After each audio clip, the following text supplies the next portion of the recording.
Thank you for downloading the Broadmead Community Church Sermon Podcast. We hope you enjoy it. Hello. Well, good morning. It's great to be here and just continuing our journey through our new series of Better Decisions, Fewer Regrets.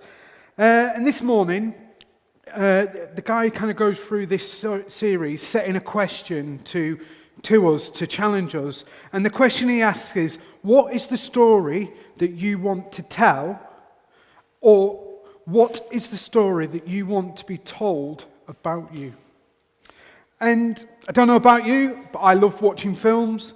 I love just one that's got a really good story to it. I also like reading autobiographies. I love just listening and hearing and understanding stories of where people have come from.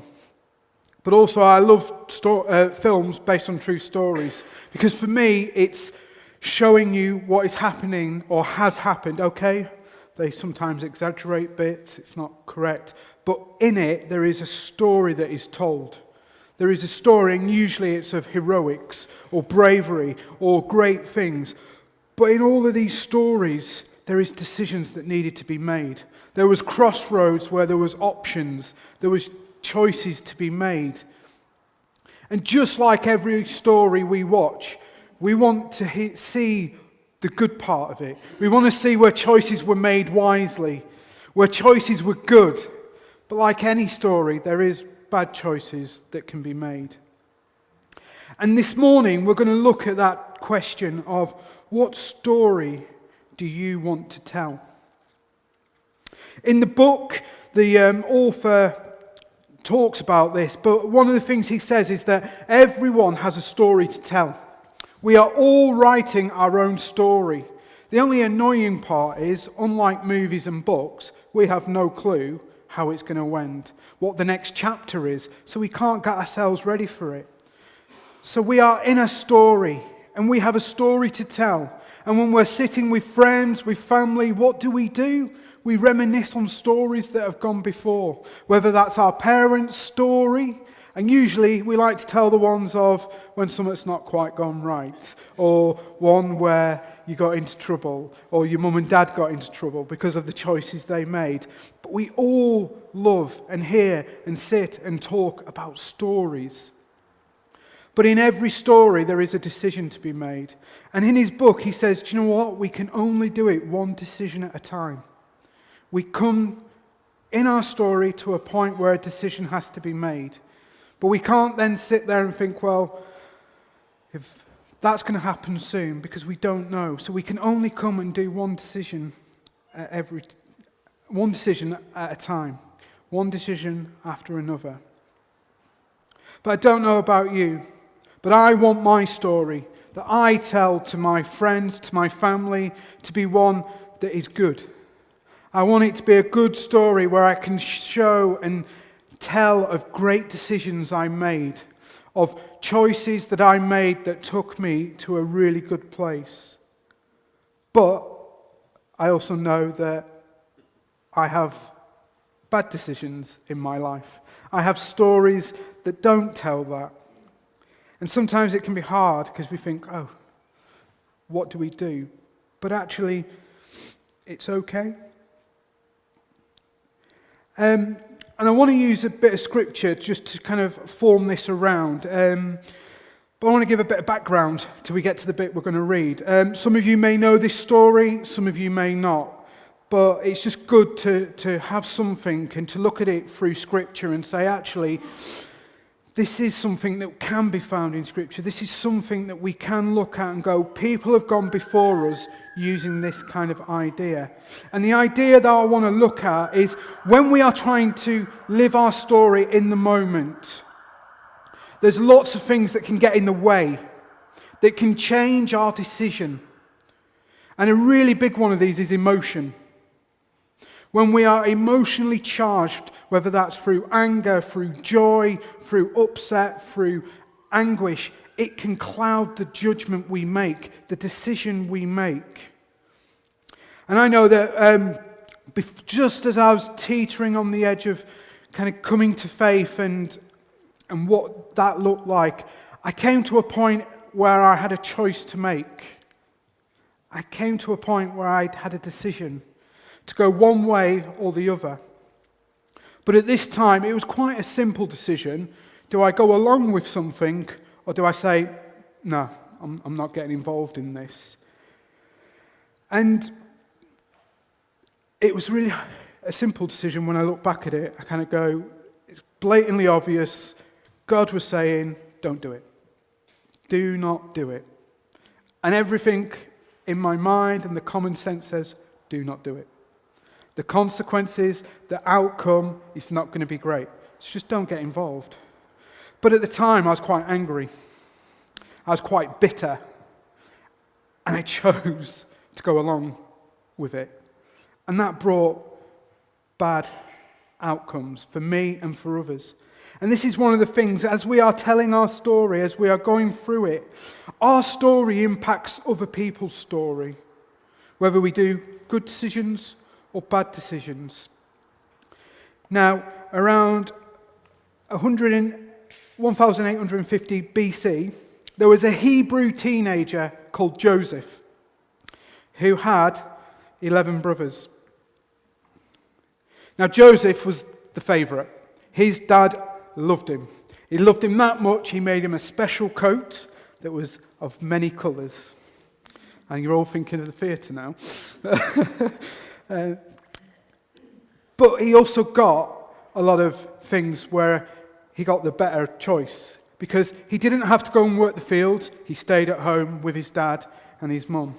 He got to learn all the good stuff while his brothers were out doing the hard graft. And he used to have to do a little job for his dad. And his little job for his dad was to go, spy on his brothers, and then report back what they were doing. Well, the brothers didn't like this because usually the report was, they're not doing a lot, they're not doing what they should be, and then they'd come back and the dad would have a go at him. And they'd be like, well, how did he know? So he was not really liked by his brothers. And there was a point where the brothers had got sick of this. They were like, I've had enough. We are going to do something about this. So the next time that Joseph was sent to go and spy on the brothers, find out what they're doing, they were like, we're going to get him. And they were so against him at this time that they were planning to kill him. They're like, we'll just get rid of him. We'll do him in. We'll get rid. So they start this plan, but they kind of back out of it. And they decide, we'll just throw him in a well. We'll leave him there and we'll go off. And then their plan changes again. They're at a choice and they go, well, no, actually, there's some Ishmaelites coming. We'll sell him to them. And then we'll go home and tell my dad that he's been eaten by a wild animal. So they do that. They sell him.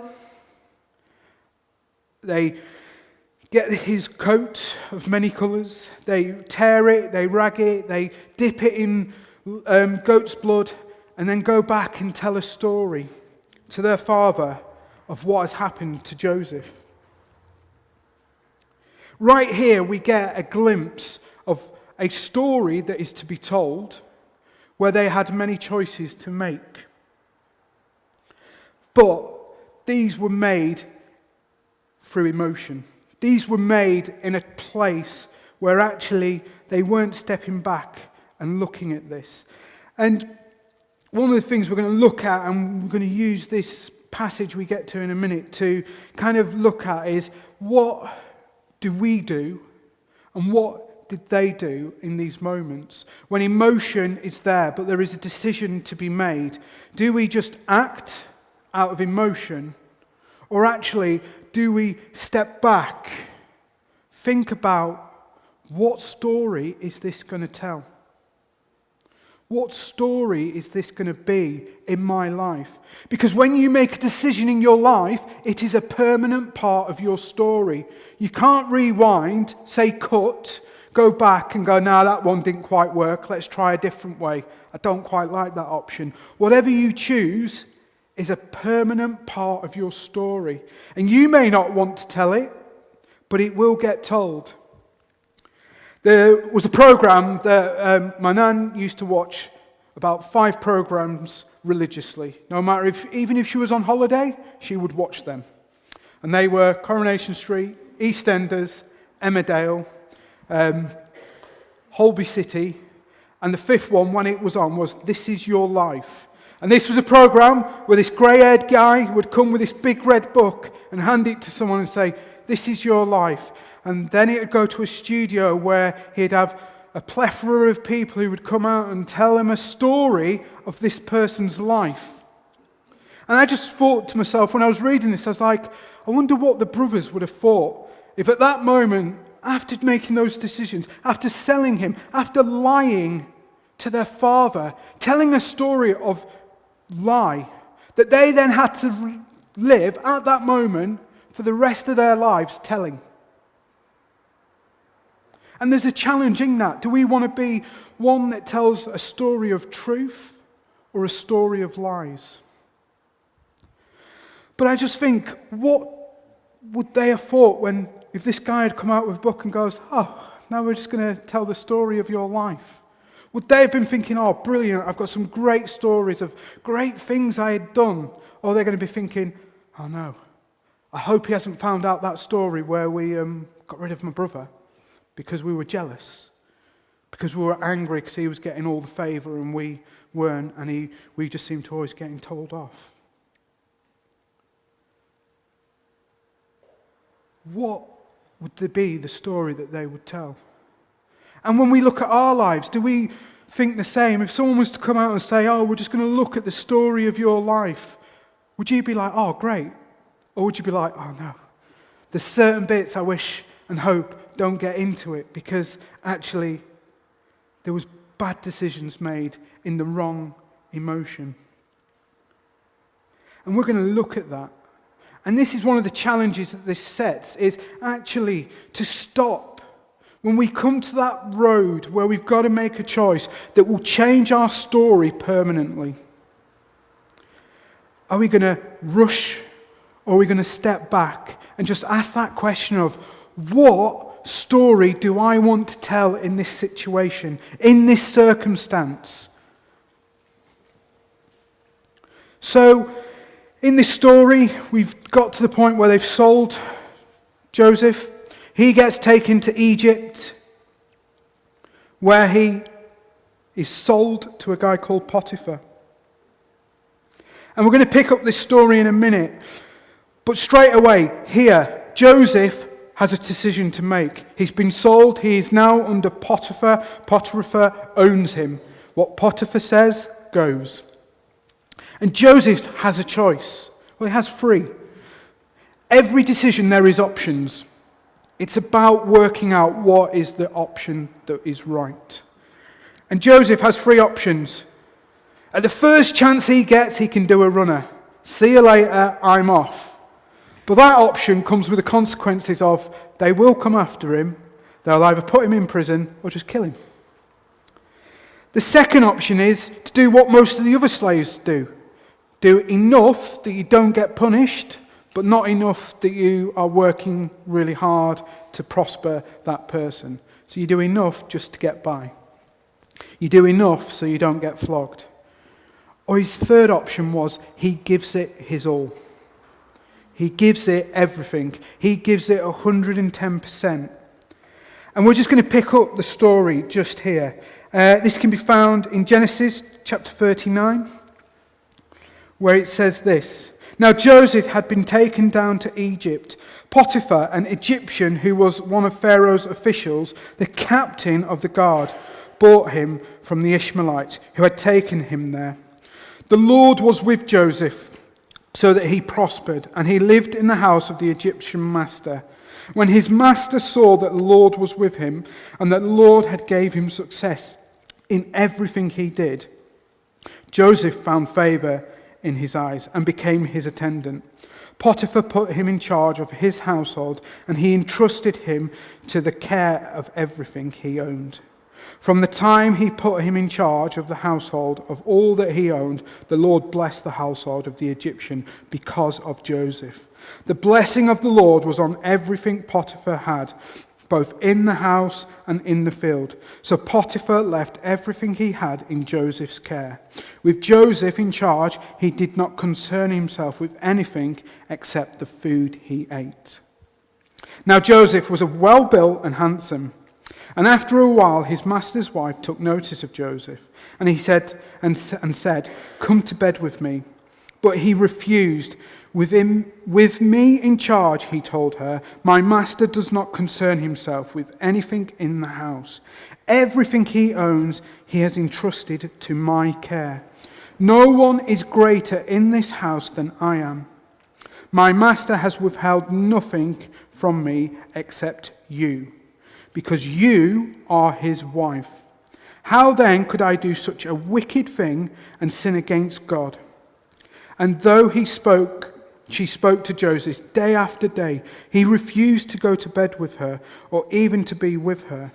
One day he went into the house to attend to his duties, and none of the household servants was inside. She caught him by the cloak and said, "Come to bed with me." But he left his cloak in her hands and ran out of the house. When she saw that he had left his cloak in her hand and had run out of the house, she called her household servants. "Look," she said to them, "the Hebrew he has brought to us to make sport of us. He came in here to sleep with me, but I screamed. When he heard my scream for help, he left his cloak beside me and ran out of the house." She kept his cloak beside her until his master came home. Then she told him the story that the Hebrew slave you brought came to me to make sport of me. But as soon as I screamed for help, he left his cloak beside me and he ran out of the house. When the master heard this story, his wife told him, saying, "This is how your slave treated me." He burned with anger. Joseph's master took him and put him in prison, the place where the king's prisoners were confined. But while Joseph was there in prison, the Lord was with him. He showed him kindness and granted him favor in the eyes of the prison warder. So the warder put Joseph in charge of all those held in prison, and he was made responsible for all that was done there. The warder paid no attention to anything under Joseph's care, because the Lord was with Joseph and gave him success in whatever he did. So here we see in this story that on multiple occasions Joseph had decisions to make. Joseph found himself as a slave. He made his first decision and he chose to give it his all. He chose to give all that he could, to do the best that he could. But also, Joseph knew he wasn't on his own. And it's the same for us. We are not on our own when we have to make these decisions. If we believe in the Lord Jesus, he is there with us. So we don't have to be on our own making these choices. We have Jesus with us.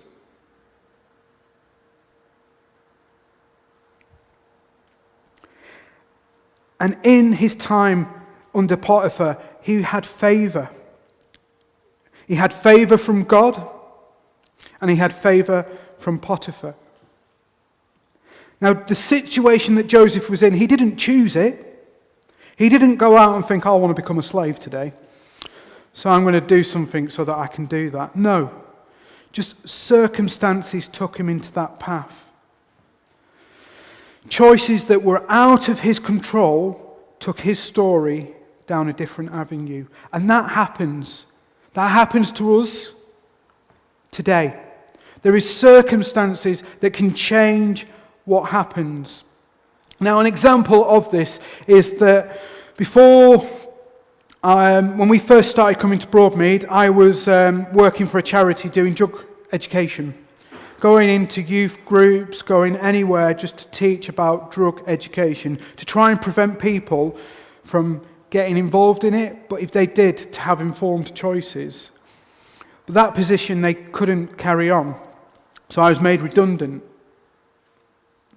And I was in this place where I had choices to make. What do I do? Do I just go back to doing youth work, which at the time would mean moving away, going to a different church and doing that? Or do I just go back into chefing, Do I just go back to a job that I didn't like, really bad hours, and wasn't really what I wanted to do? Or do we just be faithful and know that if we keep going to God, praying with God and saying, look, what is it you are wanting me to do in this? I had decisions to make there. But they weren't my doing. It was nothing that I did that got me there, but I had decisions that needed to be made. And it's the same here for Joseph. He had a decision to make. He made that decision. And actually, he was blessed through that. He gave it his all. He put everything into it, and Potiphar saw that. He saw that there was success there, because Joseph wasn't Joseph had a very good education. He was quite a smart person, and he knew how to do a lot of different things. And that was used for his success. So at that point, his decision brought around something that was good. Good for him because he reported to no one other than Potiphar. He reported to no one, really. No one could tell him what to do apart from Potiphar. And for a slave, that's awesome. There's no one else that can tell you what to do other than one person. And he really didn't care what you did. As long as he had food to eat, he was happy because he trusted that what you were doing was prospering his little kingdom of his house, his share of things. But yet someone else's story starts to entangle with his. And we see that it's really interesting that it goes through all this, and then just in there, the narrator, the person writing this story, then puts that Joseph was very well built and handsome. And then this factor starts to catch the eye of Potiphar's wife. And we then see it unfolding that she wants him to come to bed with her. She wants him to do what she wants. And we find again, he's at a point now where there is a situation. But actually we see here Joseph's reply. We see here that Joseph is taking this idea of not just going into it with an emotional decision. He's thought about this because it wasn't just a one-off ask. She was asking day in, day out. And he knew that there was a choice that he had to make. And what's great is the narrator in this kind of shows him answering this question of, well, what is your decision going to be? But it shows you the process he was going through. He was showing you what he did because he stood out of that situation and looked at it before making a decision. And he goes, and what's great, it feels like he's making this, working out in his head, and he's kind of talking it out loud, but to Potiphar while she stood there. And it's like he's saying to her, look, hang on a minute, whoa. Let's just think about this. Am I seriously going to do what you're asking when at the moment I've got it quite nice? I've got it really, really well. I've got it good. I report to one person and one person only. Everyone else has to do as I say, and that has been entrusted to me. So am I really going to throw that away? Am I really going to jeopardize that? Your husband has said I can have whatever I want apart from one thing, and that's you. And I always like this bit because I always think it sounds a bit comical, because it's like you kind of think he's sort of stood there and he's going, I can have anything I want other than you. And it's like he then wants to remind her, and that's because you're his wife. Did you forget that bit? You're married to him. And it's like he's saying, so why am I going to jeopardize that? But he has a choice to make here. He can choose option 1 or option 2. And option 1 is that he turns around and says, your husband gave me an opportunity that I never dreamed was going to happen. He didn't know that he was going to get to this position where he was the second in command of that house, basically. He didn't know that. Just like we don't know what our decisions are going to bring, we've just got to make a choice in that moment. His choice. So if he makes the choice of saying, do you know what? He's given me so much that I never thought was going to happen. I thought I was just going to be scrubbing floors for the rest of my life. So, why, when he has been faithful to me, my God has been faithful to me, would I want to throw all that away? That's option one. Option two, he goes, your husband has given me an opportunity I never dreamed would come my way. So, I want more. So I'm going to do what you want. I'm going to come and I'm going to sleep with you. And I will suffer the consequences of that. Because there will be consequences. So he has two options. And he chooses to say, no, I am not doing it. I am not going to go against your husband. I am not going to go against what he said.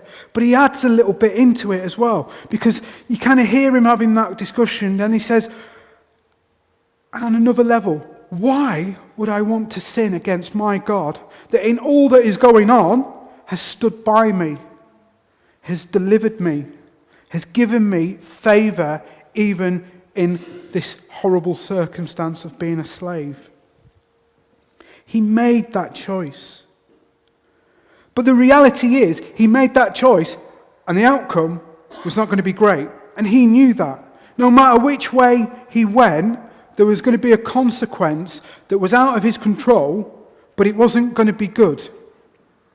And sometimes we can feel that we're in that same place, that we have decisions to make, but actually sometimes making that good decision isn't going to take us down a path of great prosperity. We get everything, life's brilliant, but actually could take us down a path that is scary, that is full of unknowns.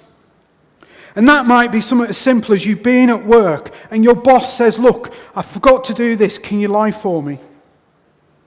You have an option to make. You can go, yes, I'll lie for you, and yes, he looks after you, but actually what he's not done was actually something that was very vital, and it cost the company massively. But you chose to help him out, to lie for him.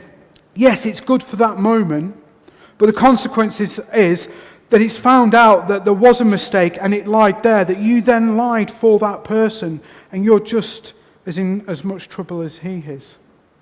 Or you can choose to say, I'm not going to do that. I am not going to do that. And your boss might get really annoyed with you and try and find a way to get you sacked. Or he starts giving you all the rubbish jobs. You have to start doing all the late shifts. Whatever it may be. And they're not good outcomes for doing what was good. But it's in this where we come to this point of we have those decisions to make. And when we stop and we look, it's about saying, okay, what story do I want to tell? What story do I want that I can share with other people that will show that, do you know what? Not only do you know what I mean? I'm a good person, that's great. But actually, it's telling another story alongside yours. And that is the story of God. So when we look at our story, we have control over how that story will pan out. But we are also given the tools to help us to make the right decisions. Over 15 times in the Bible, God talks about being there with you. That in those times of hardship, in those times of struggle, when you've got to make those tough choices, he says, I ain't going anywhere. I'm never going to leave you. I'm never going to forsake you. He says that 15 times. And of those 15 times, it is at a point where big decisions have to be made. A really good example of this is Moses has just died.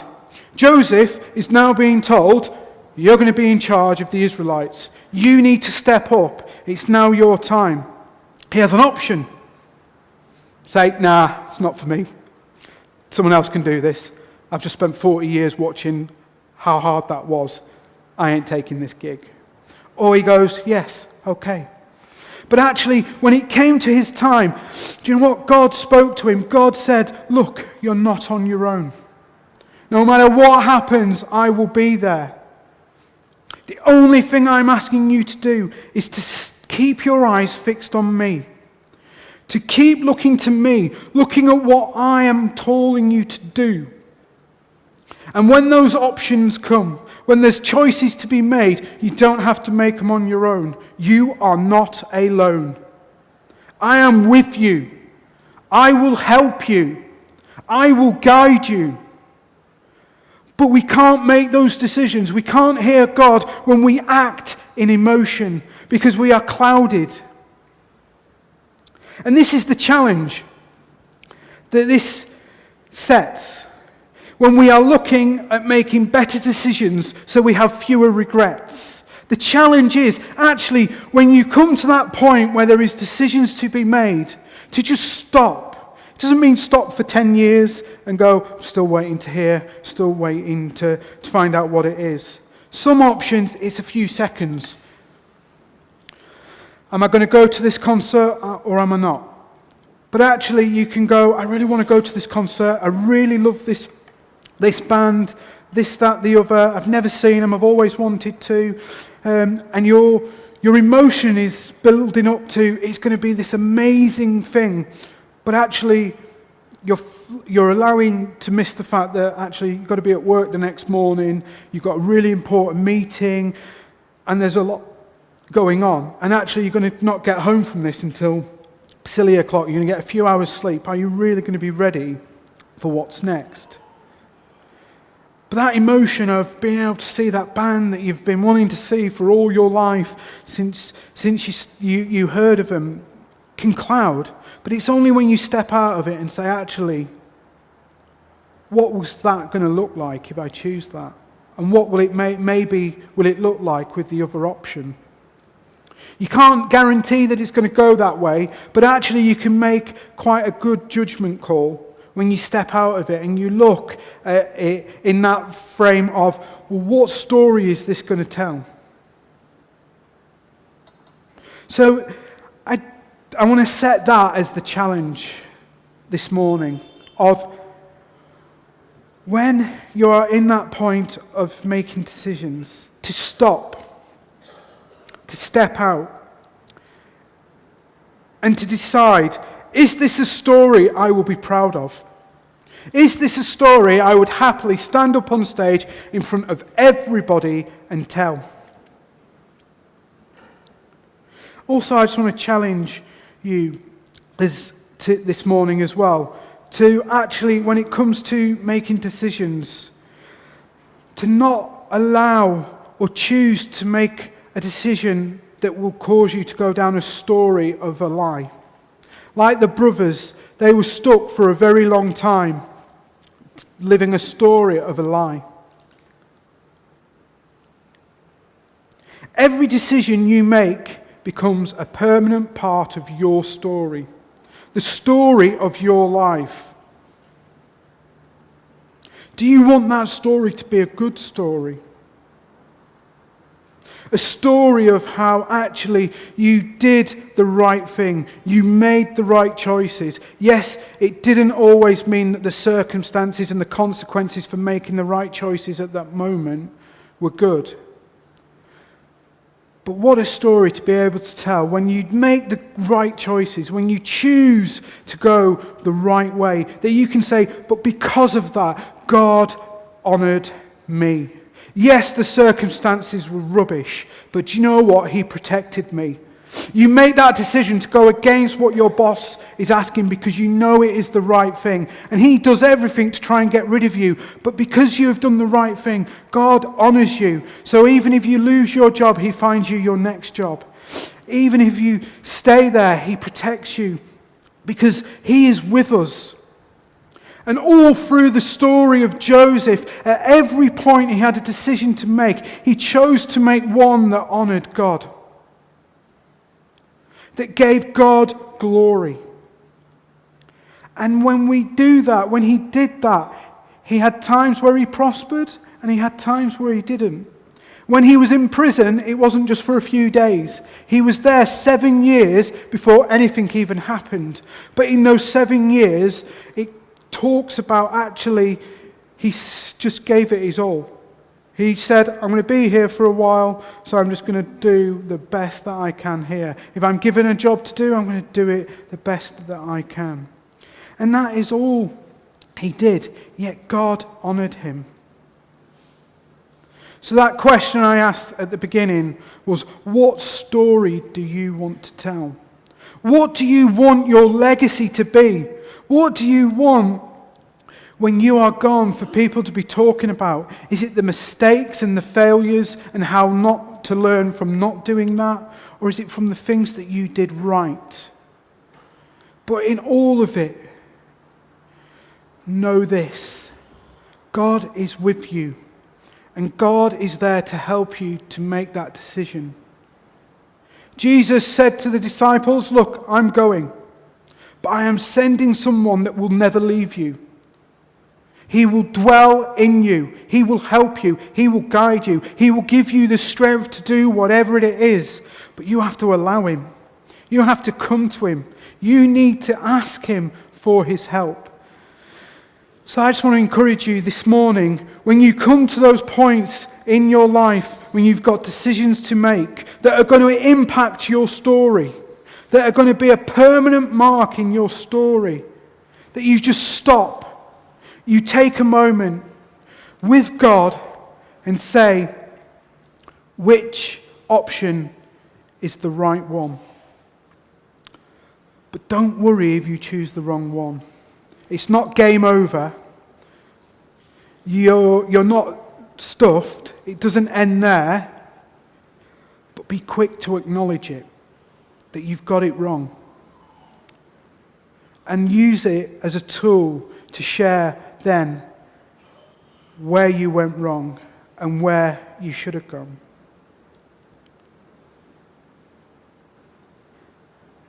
So what do you want your legacy story to be? But in it, know that God is with you. And no matter what the circumstance, no matter what the consequence, if you do right, he will be with you. If you do wrong, he will be with you. The story always continues. But what do you want that story to be? Let's just pray. If you've enjoyed this podcast, why not check us out on all social media platforms or visit broadmead.org.uk.